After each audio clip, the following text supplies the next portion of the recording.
I've entitled this, Not All Things Go as Planned. My name is Jane Congleton, and I'm the oldest of Joy's 5 children. I want to tell you about the woman that we are here to honor today, Joy Fagenstrom, and how she reacted to the unplanned events in her life. Joy was born in Basin, Wyoming on July 12, 1921, to Myron Bradshaw Walker, known as Doc, a veterinarian, and Olive May Townsend Walker, a teacher. Joy had one brother, Myron Bradshaw Walker Jr., who was 2 years younger. She graduated from Basin High School in 1939. She attended Stanford University in Palo Alto, California for 1 year. She then transferred to Montana State College in Bozeman, Montana, majoring in nursing. She met her future husband, Richard L. Fagenstrom, known as Dick, in college. They were considering marriage when World War II intervened in their lives. Dick suspended his studies in engineering, joined the Army infantry, and was sent to Germany. Joy completed her nursing studies and went to work at Montana Deaconess Hospital in Great Falls, eventually becoming an instructor. She then went to Minneapolis to get a master's degree, but returned to Great Falls before completing it. That wasn't in the plan. In the meantime, Dick's parents received a telegram, and the Great Falls Tribune reported Dick killed in action. Well, that certainly wasn't in anyone's plan. It turns out he was shot and wounded, not killed. Dick left the Army, returning to Great Falls, and asked Joy if she wanted to share a joint checking account with him. A month later, they were married. The camera failed and no pictures were available from their wedding. That wasn't planned. So they went on their month-long honeymoon to California. When they returned to Great Falls, they put on their wedding duds, bought another bouquet, and posed for a wedding picture. Dick and Joy returned to Bozeman so Dick could complete his engineering degree. Joy gave up her career to start a life with Dick. After Dick graduated in May, they moved to Great Falls, where Dick went to work with his father and brother, constructing roads and bridges throughout Montana. They lived in an apartment in Dick's parents' house. Dick's mother would go and buy dresses for Joy and charge them to Dick and Joy's account. That wasn't according to the plan because they couldn't afford it. Joy became pregnant. As she neared the end of her pregnancy, she elected to be induced on a weekend when Dick could be present. Jane was born and turned into a colicky, cranky baby, which was not in the plan. After all, Joy was an experienced labor and delivery nurse. Her baby should be the ideal child. Dick was out of town most of the time with construction, and Joy was exhausted. Dick was having difficulty getting along with his dad and brother, and with what we now think was PTSD, post-traumatic stress disorder. So Dick and Joy moved to Whittier, California, where Dick got a job as an engineer. They bought a house, and Dick remodeled it. All was idyllic until Joy was diagnosed with tuberculosis in 1950. Dick was told by the physician that no one survived with TB as serious as Joy's. That didn't fit in the plans Dick and Joy had. Joy entered a private TB sanitarium in March of 1950 with the attitude, "I'm going to do whatever it takes to get well." Their daughter Jane, who was 2.5 and cute as can be, went to live with Joy's parents, Doc and Ollie, in Basin, Wyoming. Okay. Joy was on bed rest for a year at the private tuberculosis sanitarium. Dick had been working on a master's degree in engineering but had to stop because he now had to pay the expenses of Joy's hospitalization. He was able to visit Joy only once a week because of his work schedule and the distance. I remember visiting Mom, probably when I was 3, fearful I would fall through the open grate metal outdoor fire escape stairs. When I got to her room, I started to run to her, but she put her hands out and said, "No, you see she was contagious and could give the disease to me." Being unable to hug and kiss her little girl was not in her plans. When Joy was released from the sanitarium, she was on bed rest for an extended period of time at home. But Joy's lungs couldn't tolerate the smog in the Los Angeles basin, so they decided to move to Wyoming. They left their nice home in California and into a shanty on a farm outside Basin, Wyoming, where Dick apprenticed under an experienced farmer for a year. They then moved to Manderson, Wyoming, where Dick farmed sugar beets and later alfalfa and raised steers, fattening them to sell. The house that they moved into was built in 1906, had minimal to no insulation, and only one heat source in the living room. Although there was running water indoors, there was only an outdoor privy, no indoor plumbing. Have you ever had to go to the outdoor privy in Wyoming in the middle of winter? That wasn't according to their plan. Joy was told it was not recommended for her to have more children. However, her Catholic OBGYN must have had different ideas.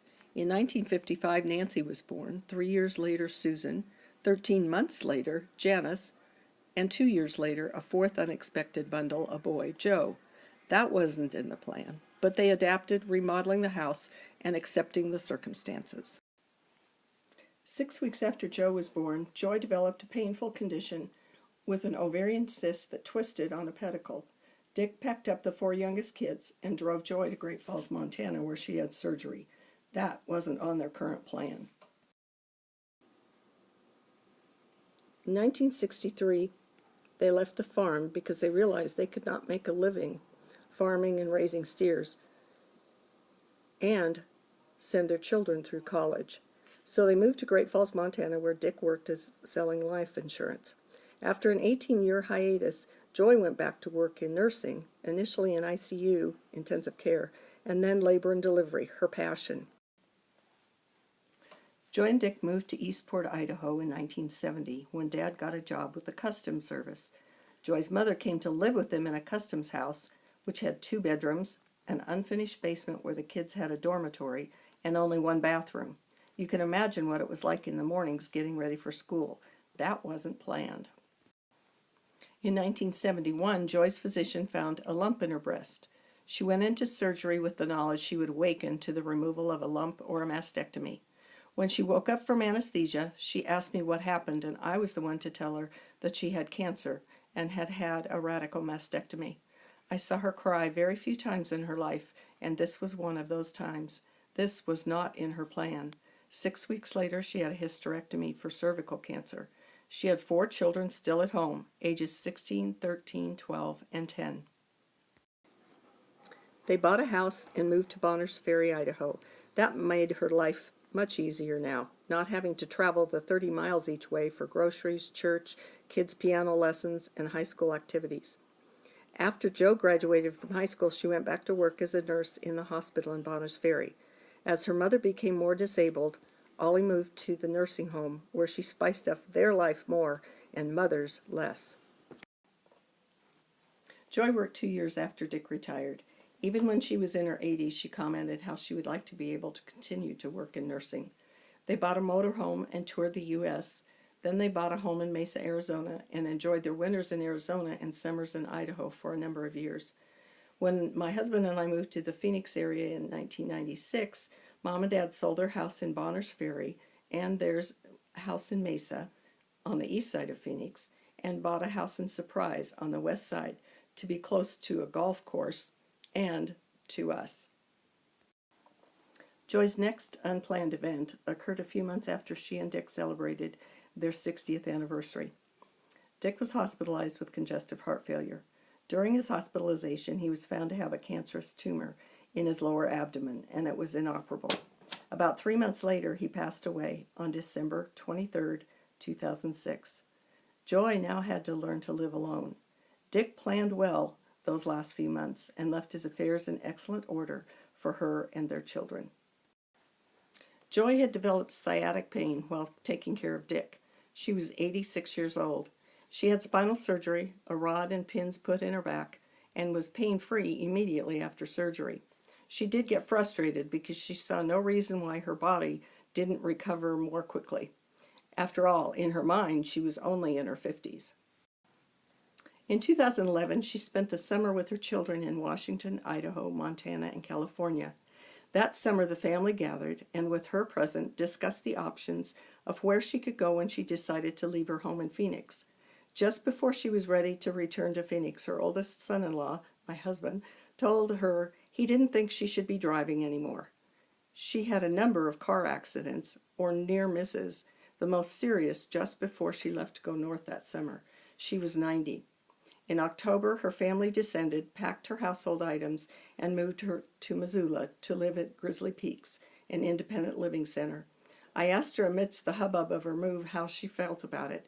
Her comment was, "I don't like it, but I understand it." As her health failed, Nancy and Ron Marks invited her to come and live with them. She was enrolled in hospice, then got better, and even graduated from hospice in May. She was so happy living with them, and especially when her great-granddaughter Bethany was born. She was even more delighted when her son asked Lori to marry him. She said to me, "I'm so glad he asked her. I didn't think he would, but she'll be very good for him, and he will be good for her."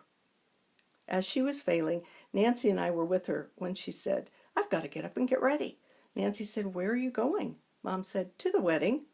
We think she really thought she would overcome the health issues one more time. After all, if she was only in her 50s when she was 86 and had her spinal surgery, she must be only in her 60s now. She was determined to go to Joe's wedding, and she was with us in spirit yesterday as Joe and Lori said their vows and promised to cherish each other. I want you to look at your life.